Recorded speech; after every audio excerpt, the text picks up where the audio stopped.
Let's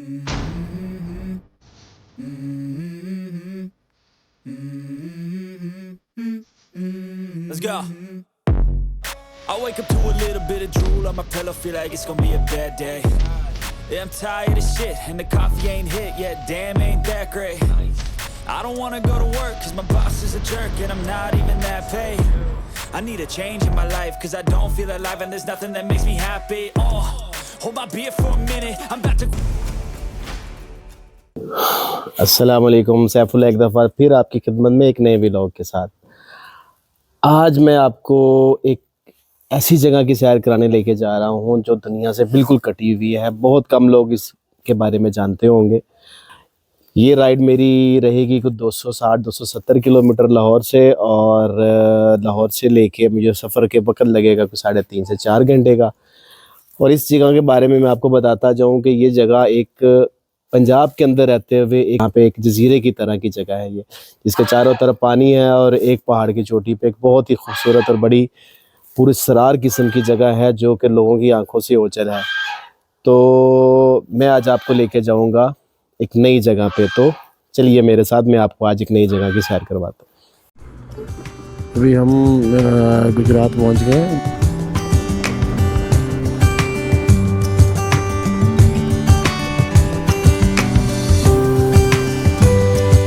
तकरीबन फासला जो है ना वो तय कर लिया होगा कुछ 80 किलोमीटर।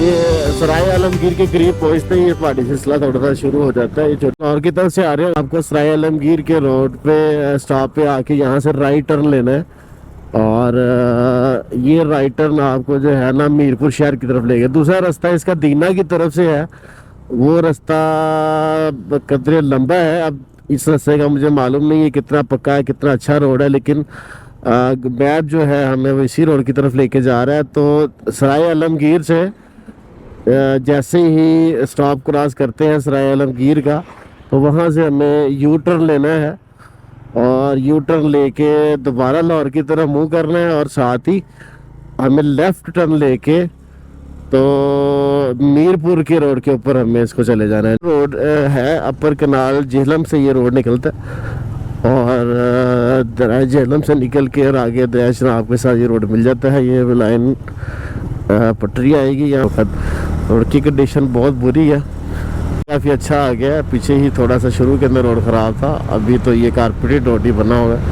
किनाल के साथ साथ जो है ना ये रोड है। सुबह सुबह का वक्त है, और सुबह के इस वक्त 8 बजे है, और अच्छी ठंडी हवा चल रही है। और ये सिंगल रोड है, 2 वे रोड है, यानी कि आने जाने वाला सिंगल रोड है।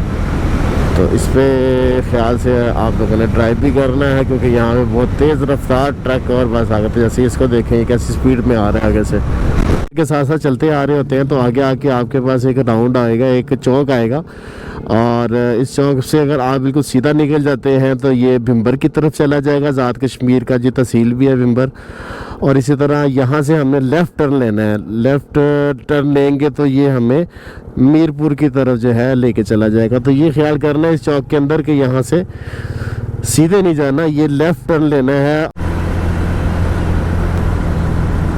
ये रूट इधर से जब जाएंगे ना, पुलिस चेक पोस्ट आएगी, उससे आगे वो पेट्रोल पंप। ठीक है, वो पेट्रोल पंप से ना किससे पूछ लेना कि जो बंद की नीचे वाली रोड है उस रोड पे जाना है, खाड़क रोड पे, बता देंगे। इजीली, ज़्यादा टफ नहीं है। स्ट्रेट आपने जाना है, जिधर रोड आप एंड हो रही है इससे पूछना कि खाड़क किधर है, वो जाके एंड ही खाड़क पे होती है। उन्हें बताना कि ना आपने जाना रामकोट किला, वो फिर आपको समझा देंगे, अगर कोई इंफॉर्मेशन दे देंगे कश्ती वगैरह किधर खड़ी है, क्या उनका सिस्टम। भाई मिले मुझे अभी नाश्ता करते हुए, और बड़े अच्छे भाई हैं। सुफियान भाई है, ये यहाँ के मुकामी है मीरपुर में। ये अपनी फार्मास्यूटिकल की जॉब प्रैक्टिस कर रहे हैं।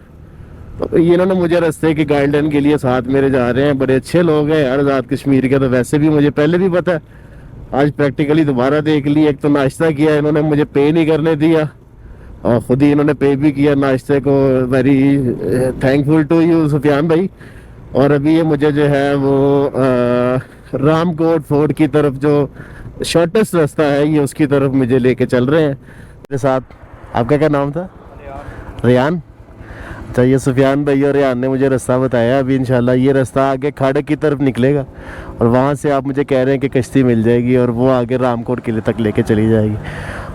चलो शुक्रिया आपका यार, आपका बहुत शुक्रिया सुफियान भाई आपका। अच्छा लगा आपके साथ। इंशाल्लाह दोबारा आपसे इंशाल्लाह मुलाकात होती है आपकी। अल्लाह। इधर पेट्रोल पंप आएगा कोई? पेट्रोल पंप वो पीछे गो से डलवाऊँ फिर मैं देना? फिर ये रोड ही अंदर। चलो ठीक है, शुक्रिया। ओके।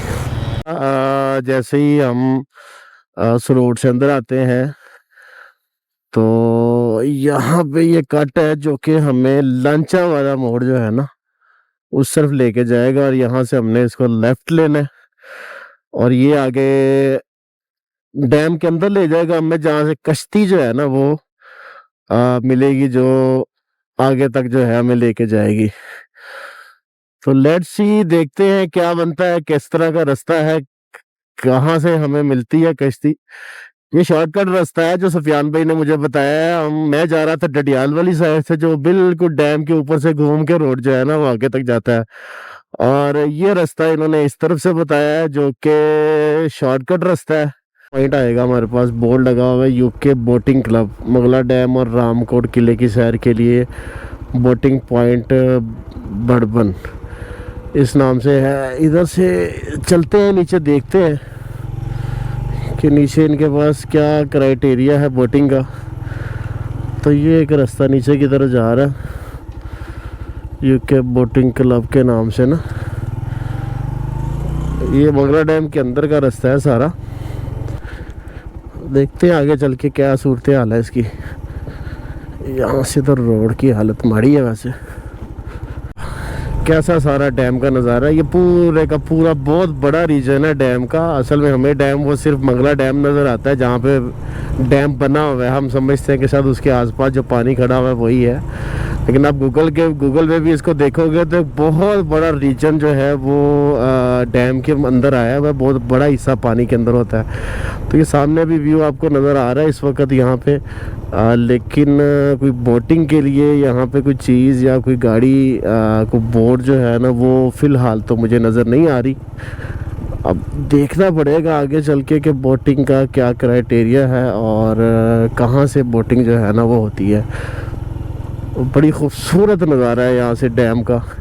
ये सारा डैम का पानी है, मंगला डैम जिसमें दरिया झेलम का पानी और इसी तरह पुंछ रिवर जो है जो इंडिया की तरफ से आता है, ये दोनों रिवर आके मिलते हैं और ये एक डैम की शक्ल इख्तियार करता है। फिर हमारे पास से इन्फॉर्मेशन लेते हैं हम कि कैसे जाया जा सकता है। अस्सलाम वालेकुम सर। अल्हम्दुलिल्लाह अल्हम्दुलिल्लाह सर जी, क्या तरीका कार है जाने का? और ये बोटिंग क्लब है, ठीक बोटिंग क्लब ठीक है, पॉइंट है। यहाँ से बोट के जरिए रामकोट किला जो है ना गेस्ट वगैरह जाते हैं। अच्छा जी, अगर यहाँ रोड लगाना चाहें तो यहाँ भी लगा सकते हैं।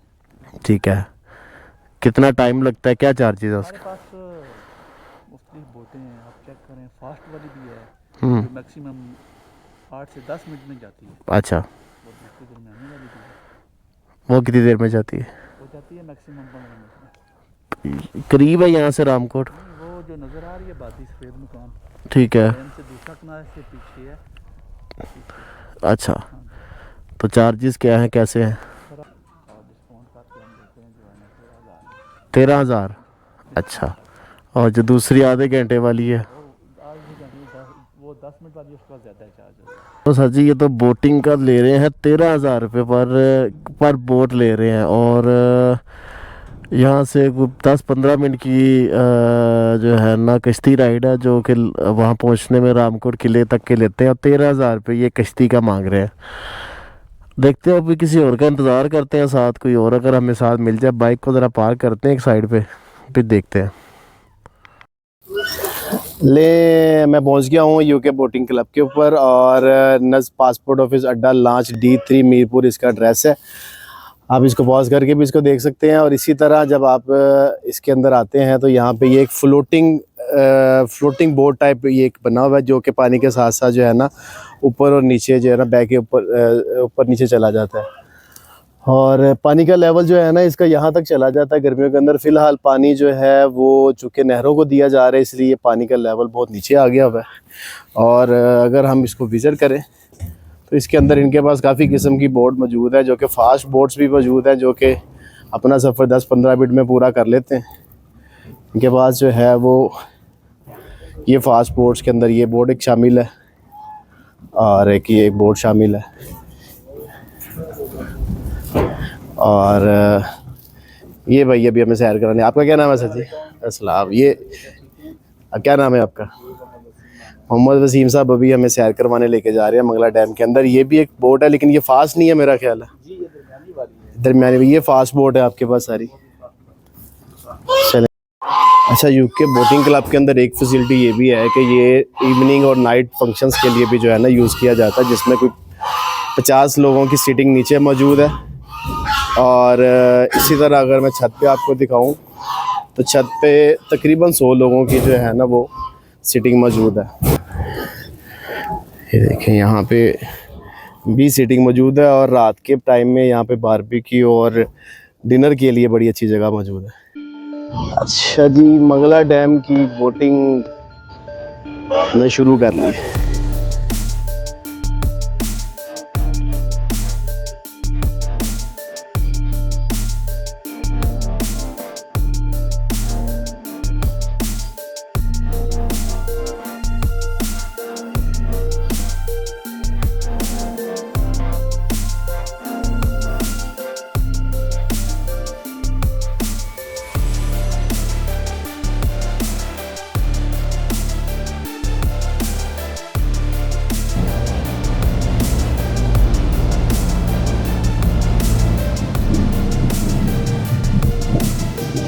इसकी गहराई कितनी होगी? बहुत ज़्यादा, सैकड़ों फुट होगी, 40-50 फुट टोटल होगी। 1000 के आसपास होगी। ये कह रहे 1000 फुट होगी। वहाँ के आगे कितने की उतनी गहराई है। अच्छा, मछली भी है सारी तरह की? मछली पकड़ते भी हैं? खुद पकड़नी पड़ती है।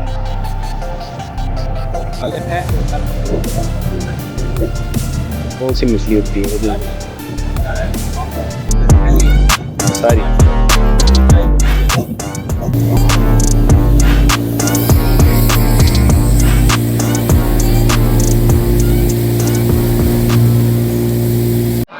लो जी, अब मैं रामकोट फोर्ट की तरफ जा रहा हूँ यूके बोटिंग क्लब के साथ। ये इन्होंने पहले छोटी सी पहले भी सैर कराई है, अब ये रामकोट की तरफ जो है ना मुझे लेके जा रहे हैं अकेले को। और ये बोट है हमारी VIP बोट, और पूरी मेरी है। स्पेशल लेके जा रहे हैं मेरे लिए, और वो भी बड़े डिस्काउंट प्राइस के ऊपर। समंदर ही लगता है यार, बात कमाल ही जगह। स्टार्ट हो गई हमारी राइड।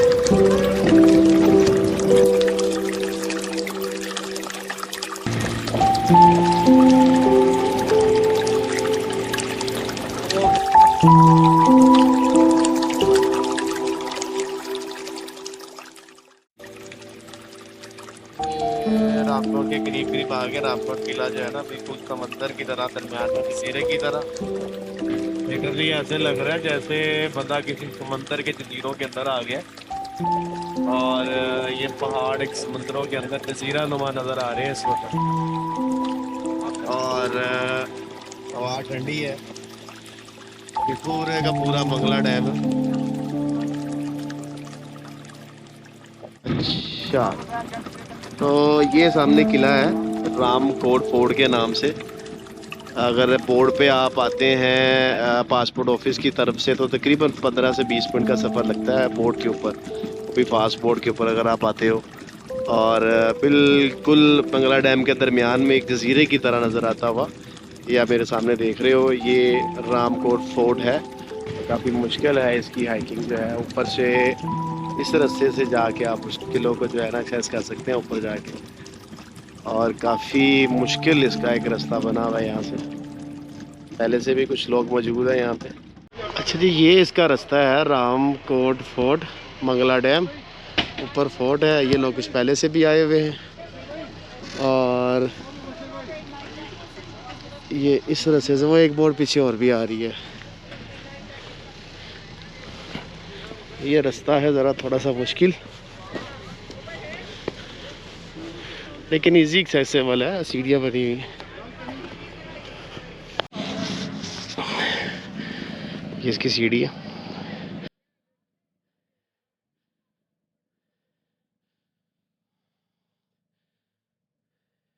ये जगह रामकोट किला के नाम से मशहूर है, जो लाहौर से तकरीबन 265-270 किलोमीटर के फासले पर मौजूद है, मंगला डैम के अंदर।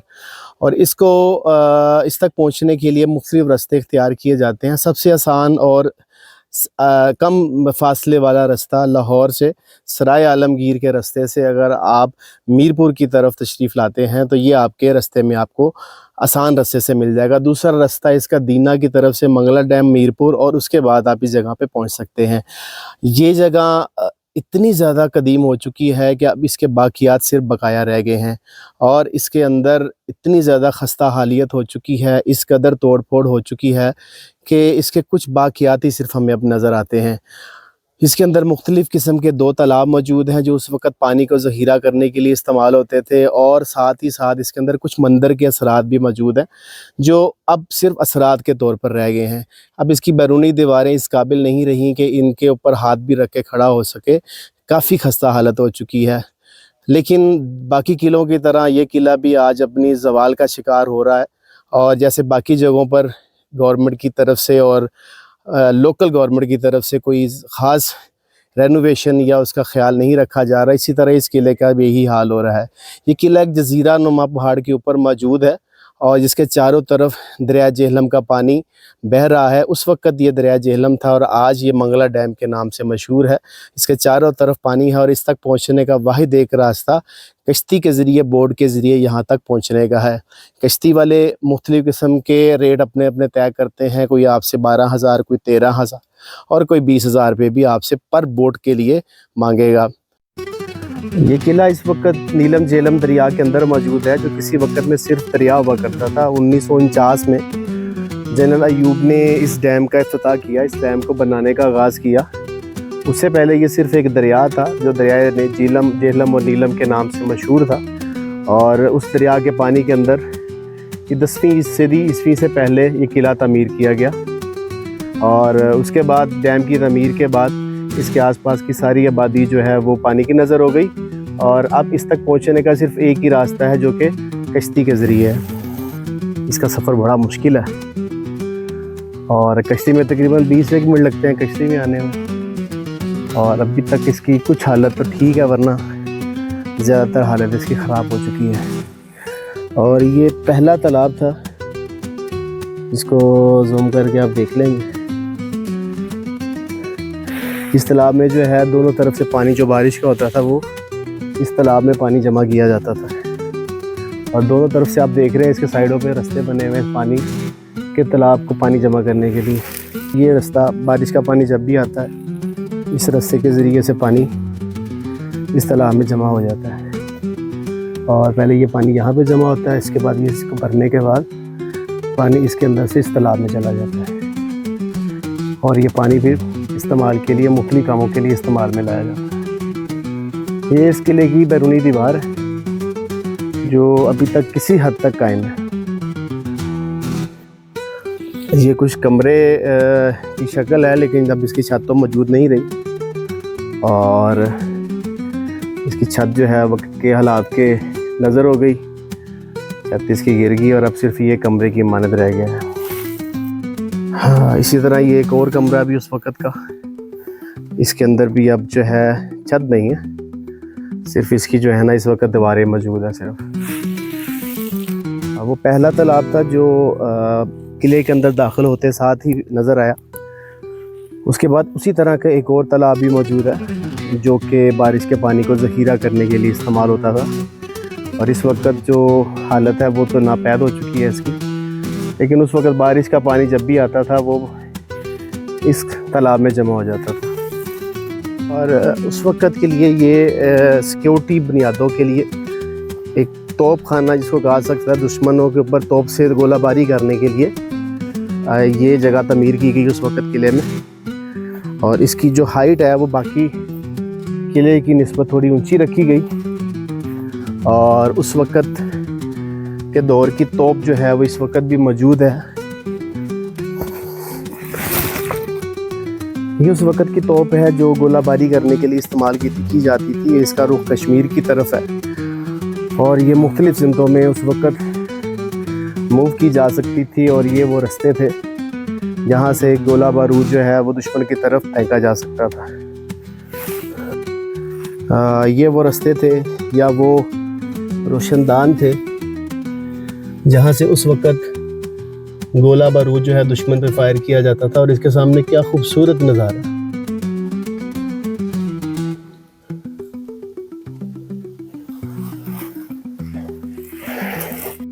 इसी तरह इस तरफ से भी देखें तो इस रोशनदान से जब हम बाहर देखते हैं तो हमें बहुत ही खूबसूरत नज़ारा नज़र आता है। ये इस किले की कुछ खस्ता हालत अभी भी मौजूद है और ये एक तालाब है जो सामने नज़र आ रहा है और ये कुछ कमरे हैं जो इस वक्त अपनी छत से महरूम हो चुके हैं। ये एक दूसरा तालाब है और ये किला कोई ख़ास बड़ा किला नहीं है जिसकी जैसे मुख्तलिफ बाकी किले हैं जो कई एकड़ों पर मुहित हैं। ये बहुत छोटा किला है लेकिन उस वक़्त की फ़ौजी ज़रूरत और सिक्योरिटी बुनियादों के लिए तमीर किया गया है। ये दरोगा की रिहाइश गाह है जो कि 6 कमरों पर मुश्तमिल है और अब ये कमरे खैर अपनी असल हालत में तो बाकी नहीं रहे, लेकिन फिर मैं आपको दिखाता हूँ। अच्छा, ये कमरों पर मुहित एक रिहाइश गाह थी दरोगा की, जिसमें अब इन कमरों के ऊपर कुछ नहीं रहा, इसकी छत बाकी नहीं रही और यहाँ एक सीढ़ी मौजूद है और ये सीढ़ी इसकी छत पर जाने के लिए एक रास्ता था।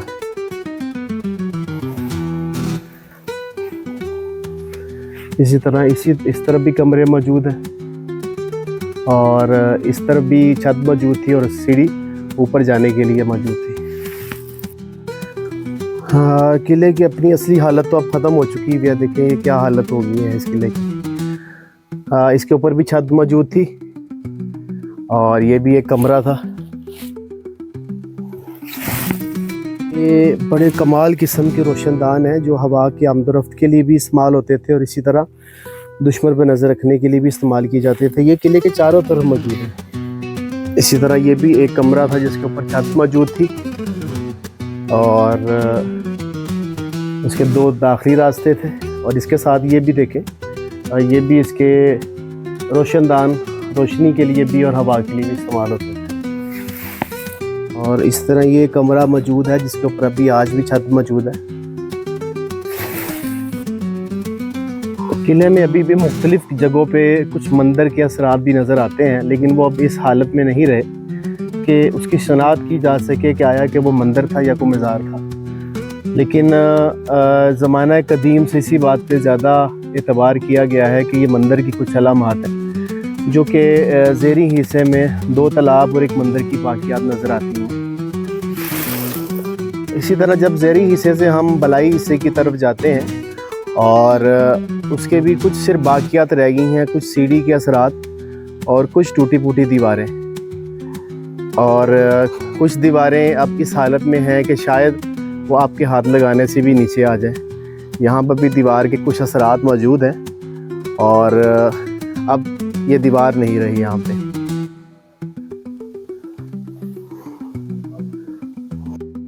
और इसका सफ़र है तो मज़े का, लेकिन बात यह है कि ये सफ़र इंतहाई गर्मी का मौसम हो चुका हुआ है। आज फरवरी की 9 तारीख है लेकिन उसके बावजूद गर्मी इस तरह की है जैसे जून जुलाई का मौसम होता है। पैनी जैकेट हुई है लेकिन गर्मी की इंतहा हो चुकी है और इसका ऊपर आने का रास्ता बहुत ही टफ़ है। जब भी आप यहाँ तशरीफ़ लाएँ अपने साथ पानी ज़रूर लेके आइएगा, चूँकि यहाँ चढ़ते वक्त बहुत प्यास लगती है और प्यास की वजह से आपसे चढ़ना मुश्किल हो जाता है। आहिस्ता आहिस्ता कदम रख के चढ़ेंगे। इसके अंदर सीढ़ियाँ बनी हुई हैं जो कि पानी के लेवल से आपको अप लेवल तक लेके आती है, लेकिन वो सीढ़ियाँ भी इस कदर हार्ड हैं कि आपको हर 10 कदम के बाद सांस लेना पड़ता है। इसलिए अपने साथ पानी ज़रूर लेके आइएगा ताकि आपको प्यास का सामना ना करना पड़े। और दूसरा ये है कि इन आसार कदीमा की चीज़ों को, जगहों को देखना और इसके ऊपर असल काम यह है कि इनको इनकी असली हालत के अंदर बरकरार रखा जाए ताकि ये हमारी आने वाली नस्लों को भी देखने का मौका मिल सके। वरना जो हालत इसकी इस वक्त नज़र आ रही है, मेरा नहीं ख्याल आइंदा आने वाले चंद सालों के अंदर इसके नामो निशान भी रह जाएगा। रेनोवेशन कोई नहीं है, टूरिस्ट यहाँ बहुत कम है, बहुत कम टूरिस्ट आते हैं। सिर्फ वो लोग असेस करते हैं इसको जिनके पास वक्त है या जो इन चीज़ों का शौक़ रखते हैं। फैमिलीज़ भी आती हैं लेकिन बहुत कम रेशो है। ईद के मौके पर ज़्यादा रश होता है और इसी तरह गर्मियों के अंदर बहुत कम लोग इसके अंदर आते हैं, क्योंकि ये इंतहाई मुश्किल सफ़र वाला रास्ता है, जिसकी वजह से लोग यहाँ पर कम आते हैं। लेकिन आप भी हैं, ज़रूर इसको विज़िट करें, हमारी सकाफ़त का हिस्सा है और हमें याद दिलाती है कि हमारी जो हमसे पहले कौमें थी वो किस तरह अपने आप को बचाती थी, किस तरह मुश्किल रास्तों के ऊपर, इस जजीरे के ऊपर इतने सारे पत्थरों को लाना और उसके किला तमीर करना और अपनी फ़ौजी ज़रूरियात को पूरा करना किस कदर मुश्किल उस वक़्त होता होगा, और ये कैसी फ़न तामीर का एक शाकार नज़र आता है। तो उम्मीद है इंशाल्लाह आपको मेरा आज का व्लॉग पसंद आया होगा।